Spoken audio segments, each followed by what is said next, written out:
Brought to you by Techno Camon 30 series.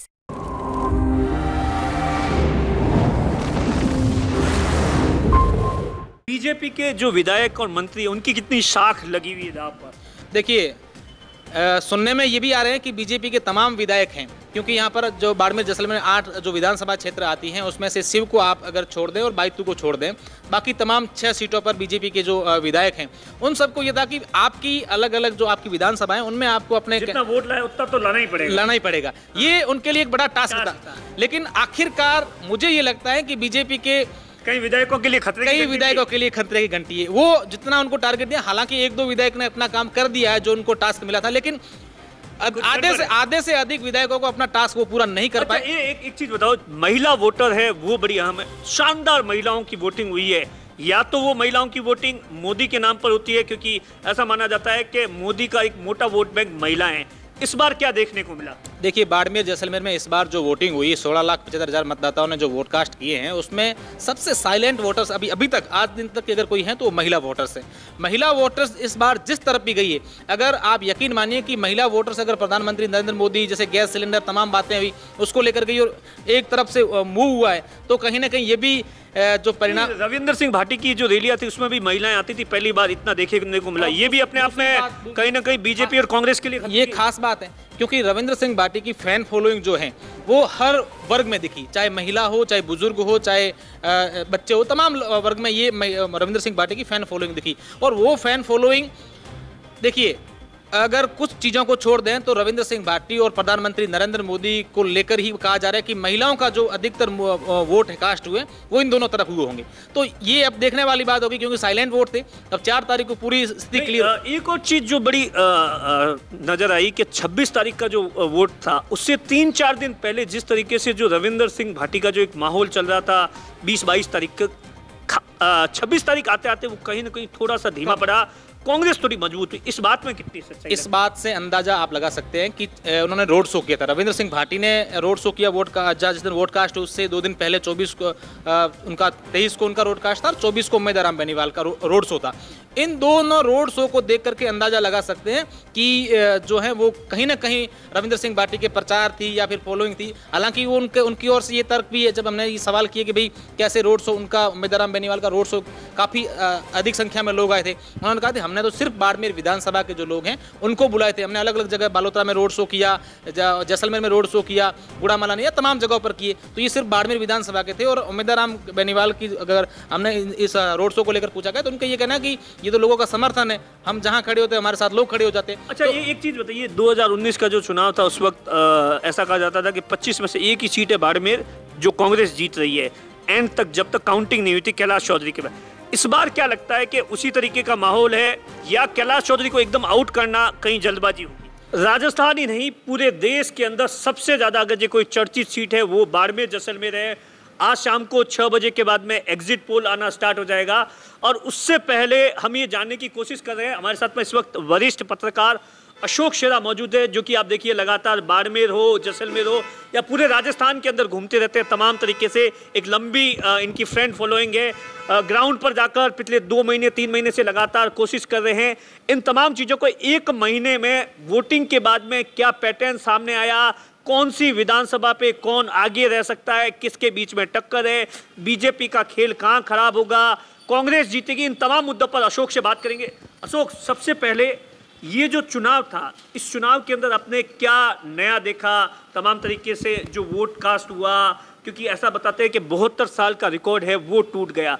क्या कोई under current था या एक अलग तरीके का चुनाव था? बाड़मेर जैसलमेर का चुनाव इतना चर्चा में क्यों आया? देखिए, सबसे पहले अगर अपन बात करें तो बाड़मेर जैसलमेर का इस बार जो चुनाव है उसमें सबसे अहम जो चीज़ देखी गई वो ये कि जो वोटर्स हैं उनमें एक जागरूकता देखी गई। आमतौर पर हम इतनी वोटिंग परसेंटेज नहीं देखते हैं, जैसा आपने बताया कि 72 साल बाद बाड़मेर में लोगों ने रिकॉर्ड तोड़ा है, 75% मतदान हुआ है। और ऐसे में बाड़मेर के लोगों में जो जागरूकता वोटिंग को लेकर, राजनीति को लेकर जो जागरूकता आई है वो अपने आप में एक देखने लायक है। और साथ ही साथ बाड़मेर की अगर बात करें तो बाड़मेर में इस चुनावों में कुछ चीज़ें बाड़मेर क्षेत्र के लिए जो नकारात्मक भी हैं वो ये कि चुनाव जो है वो जातीय मोड पर आ गया था पूरी तरीके से। अंत के अगर जब वोटिंग हुई उसके अंत के 3-4 दिन देखे तो पूरी तरीके से ये चुनाव एक तरफ से जातीय मोड ले लिया था। अब लोग इंतजार कर रहे हैं 4 तारीख को लेकर बेसब्री से कि भी कौन यहाँ पर जो है वो बाजी मार जाएगा। अभी सीधी अगर बात करें बाड़मेर जैसलमेर की तो त्रिकोणीय मुकाबला यहाँ पर था, ऐसा बताया जा रहा था। हालांकि कैंडिडेट पूरे क्षेत्र अपने बाड़मेर जैसलमेर में 11 कैंडिडेट मैदान में थे और 16,75,000 लोगों ने इस चुनाव में मतदान किया है। तो ये 4 तारीख को पहले जैसे चुनाव परिणाम की शुरू हो जाएंगे, 9 बजे तक पहले रुझान आ जाएंगे। ये देखने वाला रोचक चुनाव था बाड़मेर का और परिणाम जो है वो भी यहाँ रोचक है। क्यों चर्चा क्यों पूरे देश के अंदर हुई रविंद्र सिंह भाटी का चुनाव लड़ना क्या बीजेपी के लिए खतरे की घंटी है, या लोग कहते हैं कि साहब बीजेपी नहीं कांग्रेस के लिए भी खतरे की घंटी है? ऐसा नहीं है कि सिर्फ बीजेपी का वोट खराब किया है, कांग्रेस का भी बहुत सारा वोट है, चाहे जो अल्पसंख्यक वोट था वो ट्रेंड क्या समझ में आया? क्या ये चुनाव जो 2014 और 19 का जो चुनाव था वहां पर राष्ट्रवाद का मुद्दा था, उससे हटकर ये लोकल मुद्दों पर आ गया, जाति पर आ गया, या क्या? देखिए अभी ये कह पाना जल्दबाजी है कि खतरा किसको है, बीजेपी को खतरा है या कांग्रेस को खतरा है, दोनों के वोट तोड़े, ये जल्दबाजी है। क्योंकि अभी जो जितने भी एग्जिट पोल आ रहे हैं या जितने चीजें हम लोग देख रहे हैं, सर्वे देख रहे हैं, सट्टा मार्केट कह रहा है सीधे तौर पर कि उम्मीदवार राम बेनीवाल है, वो उसका एकदम मतलब जब से वोटिंग हुई है उसके बाद में सीधा एक ही पैटर्न बता रहा है।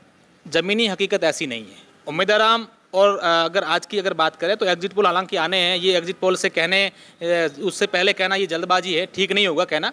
लेकिन चुनाव जो है परिणाम जो आएंगे वो रोचक होंगे। उम्मीदवार राम की अगर जीत होती है, रविंद्र सिंह भाटी की जीत होती है या फिर कैलाश चौधरी की जीत होती है, तीनों में से किसी की भी जीत होती है तो लेकिन वहां का जो परिणाम आएगा उसके बाद जो एक चौंकाने वाले आंकड़े सामने आएंगे वो अपने आप में बाड़मेर के 19 और 14 ये 24 के इलेक्शन में क्या फर्क देखने को मिला? 19 और 24 के इलेक्शन में फर्क सीधा तौर पर यही था कि 19 के जो चुनाव थे वो प्रधानमंत्री नरेंद्र मोदी का एक लहर थी कि अभी वो इस बार नहीं थी। कहीं ना कहीं लोकल मुद्दे, जातिवाद, ये तमाम चीजें तमाम फैक्टर जो है वो इस बार बाड़मेर जैसलमेर में काम कर गए।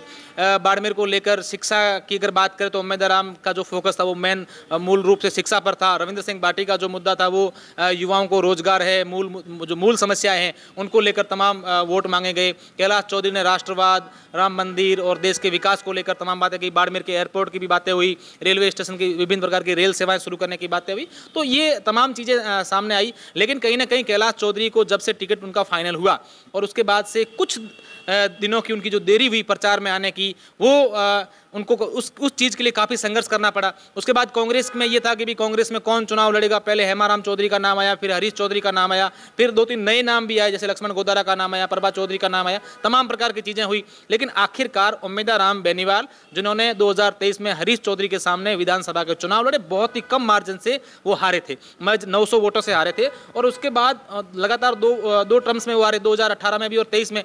एक विशेष सिंपैथी जो थी वो उम्मीदवार राम बेनीवाल के प्रति थी। कहीं ना कहीं उसका फायदा उम्मीदवार राम बेनीवाल को जबरदस्त तरीके से मिला। पूरे क्षेत्र में कांग्रेस की कहीं ना कहीं एकजुटता, 1-2 नेताओं को छोड़ करके एकजुटता थी, वो भी उम्मीदवार राम के लिए प्लस पॉइंट थी। और सबसे खास बात कि हरीश चौधरी की टीम का जो मैनेजमेंट है वो उम्मीदवार राम के लिए प्लस पॉइंट रहा। ये तमाम मुद्दे काम किए। बीजेपी के जो विधायक और मंत्री उनकी कितनी शाख लगी हुई है दांव पर? देखिए सुनने में ये भी आ रहे हैं कि बीजेपी के तमाम विधायक हैं, क्योंकि यहाँ पर जो बाड़मेर जैसलमेर में 8 जो विधानसभा क्षेत्र आती हैं उसमें से शिव को आप अगर छोड़ दें और बाइतू को छोड़ दें, बाकी तमाम 6 सीटों पर बीजेपी के जो विधायक हैं उन सबको ये था कि आपकी अलग अलग जो आपकी विधानसभाएं उनमें आपको अपने जितना वोट लाए उतना तो लाना ही पड़ेगा। ये उनके लिए एक बड़ा टास्क था। लेकिन आखिरकार मुझे ये लगता है कि बीजेपी के कई विधायकों के लिए खतरे की घंटी है। वो जितना उनको टारगेट दिया, हालांकि 1-2 विधायक ने अपना काम कर दिया है जो उनको टास्क मिला था, लेकिन आधे से अधिक विधायकों को अपना टास्क वो पूरा नहीं कर पाए। एक चीज बताओ, महिला वोटर है वो बड़ी अहम है। शानदार महिलाओं की वोटिंग हुई है। या तो वो महिलाओं की वोटिंग मोदी के नाम पर होती है, क्योंकि ऐसा माना जाता है कि मोदी का एक मोटा वोट बैंक महिलाएं। इस बार क्या देखने को मिला? देखिए बाड़मेर जैसलमेर में इस बार जो वोटिंग हुई, 16,75,000 मतदाताओं ने जो वोट कास्ट किए हैं उसमें सबसे साइलेंट वोटर्स अभी तक आज दिन तक अगर कोई है तो महिला वोटर्स हैं।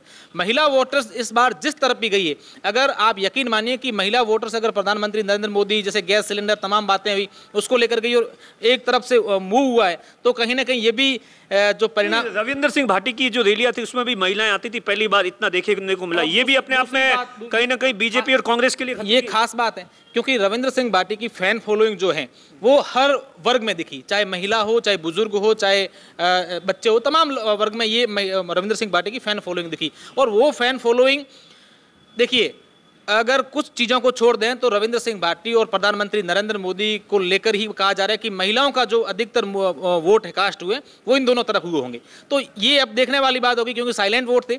अब 4 तारीख को पूरी स्थिति क्लियर। एक और चीज जो बड़ी नजर आई कि 26 तारीख का जो वोट था उससे 3-4 दिन पहले जिस तरीके से जो रविंद्र सिंह भाटी का जो एक माहौल चल रहा था 20-22 तारीख का, 26 तारीख आते आते वो कहीं ना कहीं थोड़ा सा धीमा पड़ा, कांग्रेस थोड़ी मजबूत हुई। इस बात में कितनी सच्चाई? इस बात से अंदाजा आप लगा सकते हैं कि उन्होंने रोड शो किया था। रविंद्र सिंह भाटी ने रोड शो किया वोट का जिस दिन वोट कास्ट उससे 2 दिन पहले 24 को उनका 23 को उनका रोड कास्ट था और 24 को उम्मीद राम बेनीवाल का रोड शो था।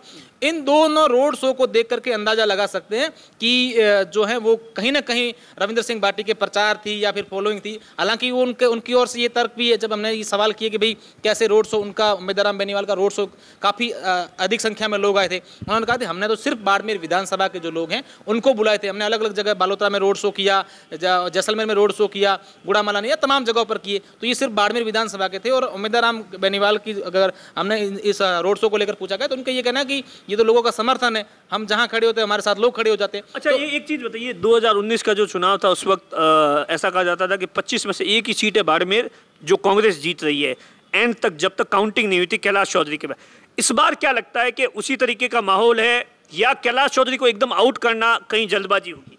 अभी मैंने बताया ना कि जिस तरीके से साइलेंट वोटर्स रहे और अभी एग्जिट पोल भी आने हैं, अभी पंजाब में चुनाव चल रहे हैं, 3 अलग अलग राज्यों में लास्ट चरण के चुनाव चल रहे हैं, तो ये जल्दबाजी होगा कहीं कहना। लेकिन ये कह सकते हैं कि बाड़मेर जैसलमेर के इस बार जो परिणाम आएंगे वो चौंकाने वाले होंगे। जिस तरफ भी हो एक परिणाम जो है वो चौंकाने वाले होंगे। आप देखिए, ये अशोक जी है जो कि तमाम तरीके से ग्राउंड रिपोर्ट पिछले 1 महीने भर में क्या कुछ देखा, कुछ भी सीधे तौर पर कहा जा रहा है कि टक्कर है, कौन जीत रहा है इसके बारे में कोई भी खुलकर बोलने को तैयार नहीं है। दिनेश बोहरा, बाड़मेर, राजस्थान तक।